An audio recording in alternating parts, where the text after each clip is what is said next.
সমস্ত প্রশংসাই আল্লাহ তাআলার জন্য। যেসব বন্ধুগণ আমার চ্যানেলে যুক্ত আছেন এবং পরবর্তীতে যেসব বন্ধুগণ আসবেন, সবাইকে অসংখ্য মোবারকবাদ। আমি আছি মুদাব্বির আব্দুল্লাহ আল মামুন। আসসালামু আলাইকুম রহমতুল্লাহ।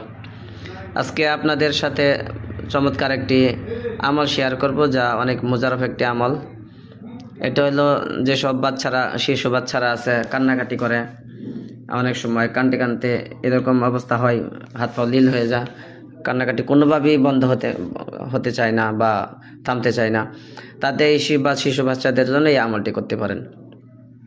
এই আমলটি শুক্রবার দিন করলে সবচেয়ে ভালো হয়। শুক্রবার সকালে অথবা জুমার নামাজের পরে, অথবা যে কোনো দিন করতে পারেন। শুক্রবারে বেশি ফায়দা পাবেন।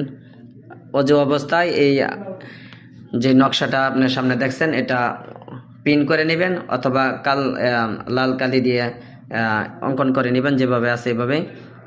এটা করার পরে সূরা ফাতিহা 7 বার, দুরূদ শরীফ 7 বার পড়ে এই নকশা মাঝে ফু দিবেন।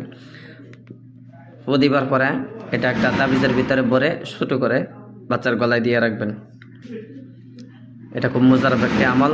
আর যারা এই আমলটি করতে পারবেন না, অঙ্কন করতে পারবেন না, পিন করতে পারবেন না, কোনো কিছুর সমস্যা আছে, তাইলে তাদের জন্য আরেকটি তদবির।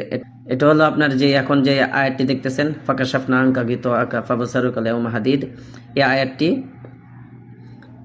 একটা আমাদের দেশাই যে ভুট্টা কলা গাছ বলে বা আটটা কলা, যে কলার ভিতরে আলি থাকে, এইসব কলা গাছের ফেটকুল নেবেন। খোল থেকে কিছু ফেটকুল তুলে সুতার মতন চিকন করে নিয়ে নেবেন, শুকনা গোলায় বা কাঁচা গোলায় যেটা পান, ওইটার মাঝে 7টা গিরো দিবেন। প্রথম গিরার মাঝে একবার পড়বেন ফাকাশাফনা আনকা গিতাআকা ফাবসারুকা আল-ইয়াওমা হাদিদ, এই আয়াতটা পড়বেন। পড়া একবার ফু দিয়া এই গিরো দিয়ে দিবেন। এরকম 7টা গিরো দিবেন। গিট দিবার পরে আপনার ওই বাচ্চার গলার মেঝে এটা দিয়ে দিবেন। ইনশাআল্লাহ আল্লাহ তাআলার অশেষ রহমতে বাচ্চার গলার মেঝে এটা দেওয়ার কিছুক্ষণের মধ্যেই বাচ্চার কান্নাকাটি বন্ধ হয়ে যাবে ইনশাআল্লাহ। এটা খুবই পরীক্ষিত এবং মুজাররব একটি আমল। এটা আপনারা ব্যবহার করতে পারেন। আর আমার চ্যানেলে যারা এখনও সাবস্ক্রাইব করেননি, তারা চ্যানেলটি সাবস্ক্রাইব করে আমার চ্যানেলের সাথেই থাকেন, এরকম আরও নিত্য নতুন ভিডিও পেতে। আর আজকের মতো আপনাদের কাছ থেকে বিদায় নিলাম। পরবর্তীতে ভিডিও আসার আগ পর্যন্ত সবাই ভালো থাকবেন, সুস্থ থাকবেন, এই কামনাই। আল্লাহ হাফেজ।